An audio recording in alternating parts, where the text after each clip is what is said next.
ناظرین السلام علیکم، آپ دیکھ رہے ہیں سیاسی ٹی وی۔ قومی خنائی میں آپ سب کا استقبال ہے۔ میں محمد صدیق۔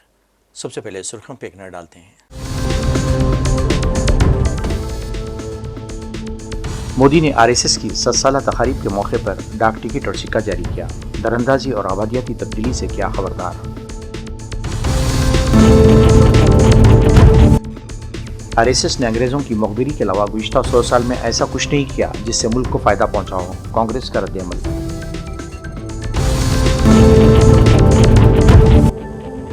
بریلی میں اندھا دھند گرفتاریوں کے بعد اب بلڈوزر گرائے جا رہے ہیں گھر۔ اقلیتوں میں انتہائی خوف کا ماحول۔ بریلی میں دہشت اور خوف کا ماحول ناقابل برداشت، مختلف خانقاہوں کا رد عمل۔ پولیس اور انتظامیہ پر آئین کی دھجیاں اڑانے کا لگایا الزام، یوگی کو کیا خبردار۔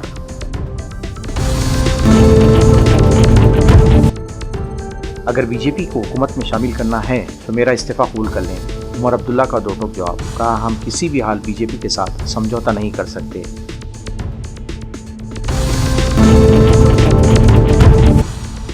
کانگریس اور ملکاجن کھڑگے اسپتال میں داخل، اچانک بگڑ گئی طبیعت۔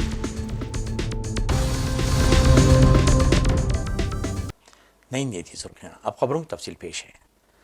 وزیر اعظم مودی نے آر ایس ایس کی 7 سالہ تقریب کے موقع پر خصوصی طور پر ڈیزائن کردہ ایک ڈاک ٹکٹ اور 100 روپے کا یادگاری سکہ جاری کیا۔ قومی راجدھانی میں ڈاکٹر امبیڈکر انٹرنیشنل سینٹر میں آر ایس ایس کی 7 سالہ تقریب سے خطاب کرتے ہوئے وزیر اعظم نے کہا کہ کیشوبلی رام ہیڈگوار 1925 میں ناگپور میں آر ایس ایس کی بنیاد رکھی تھی۔ کانگریس پارٹی نے کہا کہ آر ایس ایس کو 100 سال ہو گئے ہیں، لیکن اس نے اپنے قیام سے لے کر اب تک کوئی ایسا کام نہیں کیا جس سے ملک کو فائدہ پہنچا ہو۔ سوشل میڈیا پر ایک بیان میں کانگریس نے آر ایس ایس پر برطانوی مخبر ہونے کا الزام لگایا اور کہا کہ اس تنظیم نے ہندوؤں اور مسلمانوں کے درمیان فرقہ وارانہ تقسیم پیدا کر کے ملک کو کھوکھلا کیا ہے۔ پارٹی نے کہا کہ آج آر ایس ایس کا 7 سال ہے، لیکن ان 100 سالوں میں تنظیم نے نقصان پہنچانے کے علاوہ ایک بھی ایسا کام نہیں کیا جس سے ملک کو فائدہ پہنچا ہو۔ بریلی میں اندھا دھند گرفتاریوں اور جھوٹے مقدمات کے بعد اب مولانا توقیر رضا کے قریبی لوگوں کے گھر گرائے جا رہے ہیں اور بلڈوزر کارروائی تیز کر دی گئی ہے۔ بلڈوزر کارروائی نے بریلی کے مسلمانوں میں بے چینی پیدا کر دی ہے۔ بلڈوزر کارروائیوں کے دوران پولیس اور انتظامیہ کے ساتھ لوگوں کی بحث بھی دیکھنے میں آئی ہے۔ لوگوں کا کہنا ہے کہ بنا کسی نوٹس کے اچانک گھروں کو گرانے کے لیے بلڈوزر پولیس کی بھاری تعداد کے ساتھ محلوں میں پہنچ گئے ہیں۔ حکام کا کہنا ہے کہ غیر مجاز تعمیرات کو گرایا جا رہا ہے، تاہم لوگوں کا کہنا ہے کہ اقلیتوں کے خلاف جان بوجھ کر یہ کارروائیاں کی جا رہی ہیں۔ سابق رکن پارلیمنٹ کنور دانش علی کو ان کی رہائش گاہ پر نظر بند کرنے کی اطلاعات موصول ہوئی ہے۔ رپورٹ کے مطابق دانش علی بریلی جانے کی تیاری کر رہے تھے، جہاں حال ہی میں احتجاج کے دوران پولیس کارروائی پر ہنگامہ ہوا تھا، لیکن پولیس نے انہیں امروہہ واقع گھر سے باہر نکلنے نہیں دیا۔ اس دوران دانش علی نے صحافیوں کو بتایا کہ بریلی جانے کا ہمارا پروگرام تھا، جہاں منظم طریقے سے لوگوں کا استحصال کیا جا رہا ہے۔ ہم وہاں پولیس انتظامیہ کو یہ کہنے کے لیے جا رہے تھے کہ لوگوں کا استحصال نہ کریں۔ دانش علی کا مزید کہنا تھا کہ بریلی میں بے گناہ لوگوں کو ہراساں کیا جا رہا ہے، ان کے گھروں کو مسمار کیا جا رہا ہے۔ جمہوریت میں یہ ناقابل قبول ہے۔ ایسے نظام کو کسی قیمت پر برداشت نہیں کیا جا سکتا۔ ہم وہاں کے لوگوں سے امن کی اپیل کر رہے ہیں اور کہہ رہے ہیں کہ وہ کسی کے اشتعال میں نہ آئیں۔ بریلی کے بدترین حالات اور خوف و دہشت کے ماحول کے بیچ توصیف رضا خان نے رضا خان فیملی اور مختلف خانقاہوں کی جانب سے بیان جاری کرتے ہوئے یوگی سرکار کو انتباہ دیا ہے کہ بریلی میں مسلمانوں پر ایک طرفہ کارروائی روکی جائے، ورنہ حالات دھماکوں ہو سکتے ہیں۔ توصیف رضا خان کا کہنا ہے کہ بریلی سنیت کا مرکز ہے اور یہاں پرامن مسلمانوں کے خلاف جس طرح کی کارروائیاں ہو رہی ہیں، ان کارروائیوں نے ملک کے مسلمانوں میں ایک تشویش پیدا کر دی ہے۔ ان کا کہنا تھا کہ ایک سازش کے تحت کچھ شرپسندوں نے بریلی کی فضا خراب کی ہے۔ انہوں نے بلڈوزر کارروائی، اندھا دھند گرفتاریوں اور جھوٹے مقدمات کے خلاف بھی حکومت اور پولیس اور انتظامیہ کو خبردار کیا ہے۔ اور خانقاہ تاج الشریعہ کے جملہ ذمہ دار حضرات، بالخصوص سرپرست اعلیٰ جناب محترم حضرت مولانا سبحان رضا خان اور قاضی ہندوستان حضرت مولانا اسجد رضا خان اور خانقاہ قادریہ رضیہ کے سجادہ نشین مولانا احسن رضا خان اور ہمارے خاندان کی سب سے بڑی بزرگ اور عظیم شخصیت مولانا منان رضا خان اور جتنے خاندان اعلیٰ حضرت کے خرد و کلاں اینو آں جتنے بھی ہیں، ان سب کی طرف سے ایک بیان متحدہ طور پر، متفقہ طور پر، مشترکہ طور پر ایک بیان جاری کیا ہے، اور اس کے لیے تمام خاندان کے لوگوں نے میرا انتخاب کیا کہ آپ اس کو پڑھ کر پیش کریں گے، تو میں آپ کے سامنے وہ بیان پیش کر رہا ہوں۔ اور سب سے پہلے میں ایک بات یہ کہنا چاہتا ہوں کہ بریلی جو ہے وہ مرکز ہے، مسلمانوں کا، سنیوں کا مرکز ہے۔ یہاں پر آئی لو محمد کے تعلق سے صرف گیاپن دینے کی بات کی گئی تھی، اس میں کوئی کسی طرح کا دنگا فساد یا نعرے بازی کا معاملے کے لیے جمع اکٹھا نہیں ہوئے تھے۔ اور اگر توقیر رضا خان کو وہ مسجد تک جانے دیتے اور اپنا گیاپن ان کو پیش کرنے دیتے تو توقیر رضا خان جو ہیں اپنے جن کو جمع کیا تھا ان کو وہ واپس کر دیتے۔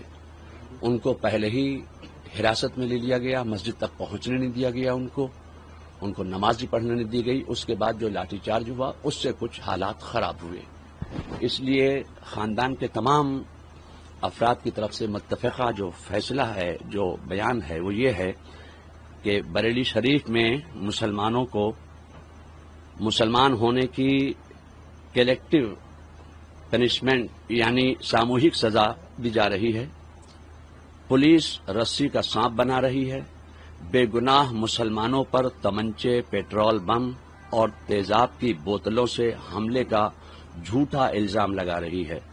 ادھر ممبئی میں سماجوادی رہنما ابو قاسم اعظمی نے بریلی کے حالات پر تبصرہ کرتے ہوئے کہا کہ یو پی میں وزیر اعلیٰ یوگی آدتیہ ناتھ کے اشتعال انگیز کی وجہ حالات خراب ہو رہے ہیں۔ انہوں نے کہا کہ اقلیتوں پر ظلم کی کوشش برداشت نہیں کی جائے گی۔ آئی لو محمد جب حضور صلی اللہ علیہ وسلم کی پیدائش کو 1500 سال ہوئے، اس لیے جوش میں لوگوں نے زیادہ منایا اپنی بار۔ اور کانپور میں جب لڑکوں نے لکھا آئی لو محمد رسول اللہ صلی اللہ علیہ وسلم، تو یہ تو ہر دھرم کے لوگ لکھتے ہیں۔ جب بھی کوئی دیوالی آتی ہے، دسہرا آتا ہے، گنپتی آتی ہے، تو بڑے بڑے بینر پوسٹر لگتے ہیں، اسی چیز کا آئی لو ہی اس کا مطلب ہوتا ہے۔ تو اب اس کو جو ہے نا ان لوگوں نے اس طرح سے دیا۔ کانپور میں اگر اس کو 25 بچوں پہ FIR نہیں ہوا ہوتا تو شاید اتنا معاملہ جاتا بھی نہیں۔ لیکن ابھی میں کہنا چاہتا ہوں کہ اب ہم تمام مسلمانوں سے گزارش کرنا چاہتے ہیں کہ یہ لوگ ہندو اور مسلم کا دنگا کروانا چاہتے ہیں، اس کی وجہ سے انہوں نے جو ہے آئی لو دوسرا نام شروع کر دیا غیر مسلموں نے۔ تو میرا کہنا ہے کہ اب ہم جو ہے نا محمد رسول اللہ صلی اللہ علیہ وسلم کے بتائے ہوئے راستے پر چل کر دنیا میں امن و امان کیسے ہوتا ہے، آپسی بھائی چارگی کیسے بڑھتی ہے، پڑوسی کا حق کیا حضرت صلی اللہ علیہ وسلم نے کیا ہے، اگر ہم ان کو لو کرتے ہیں تو ان کے کہے ہوئے کاموں کو کر کے دکھا دیں دنیا میں کہ اسلام اور مسلمان دنیا کو کس طرح اچھا بنانا چاہتے ہیں۔ سی ایم یوگی نے کہا ہے کہ اگر دنگا بھڑکا ہوگا تو چھوڑا نہیں جائے گا، بخشا نہیں جائے گا۔ نہیں، دنگا تو کوئی نہیں بھڑکا رہا ہے، دنگا تو سی ایم یوگی جی کی وجہ سے ہو رہا ہے۔ اگرچہ کانپور میں آئی لو محمد رسول اللہ صلی اللہ علیہ وسلم لکھا گیا تو انہوں نے FIR کیوں کیا؟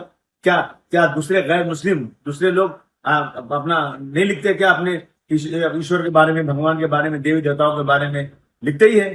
لیکن اتر پردیش میں بالکل میں سمجھتا ہوں کہ ایک دم جنگل راج چل رہا ہے، اور خاص طور سے مسلمانوں کے لیے تو زمین بہت کم ہو چکی ہے۔ اور انتظار کریں، مجھے لگتا ہے کہ بہت جلد اتر پردیش میں کچھ نہ کچھ اچھا ہوگا۔ عمر عبداللہ نے کہا کہ مکمل ریاست کے درجے کے لیے BJP کے ساتھ کوئی سیاسی معاہدہ کرنے کو تیار نہیں ہے۔ اگر ایسی صورتحال پیش آتی ہے تو میں اپنے اصولوں سے سمجھوتہ کرنے کی جگہ اپنے عہدے سے استعفیٰ دے دوں گا۔ حالانکہ وزیر اعلیٰ نے یہ بھی کہا کہ ان کی اولین ترجیح لوگوں کی مشکلات کو حل کرنا ہے۔ ساتھ ہی انہوں نے کہا کہ ہم مرکزی حکومت سے کسی طرح کی کوئی خیرات نہیں چاہتے، کشمیر کے لوگوں میں اپنی کھوئی ہوئی پہچان واپس چاہتے ہیں۔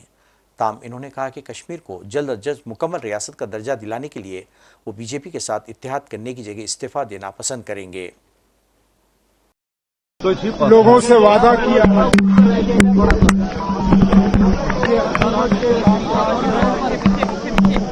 ایک تیزی لائی جائے گی، لوگوں کے ساتھ جو ہم نے وعدے کیے ہیں ان وعدوں کو پورا کیا جائے گا، ترقی کے جو کام ہیں وہ مکمل کیے جائیں گے۔ اس بات کے باوجود کہ حالات نے ہمیں بہت حد تک پریشان کیا ہے، حال ہی میں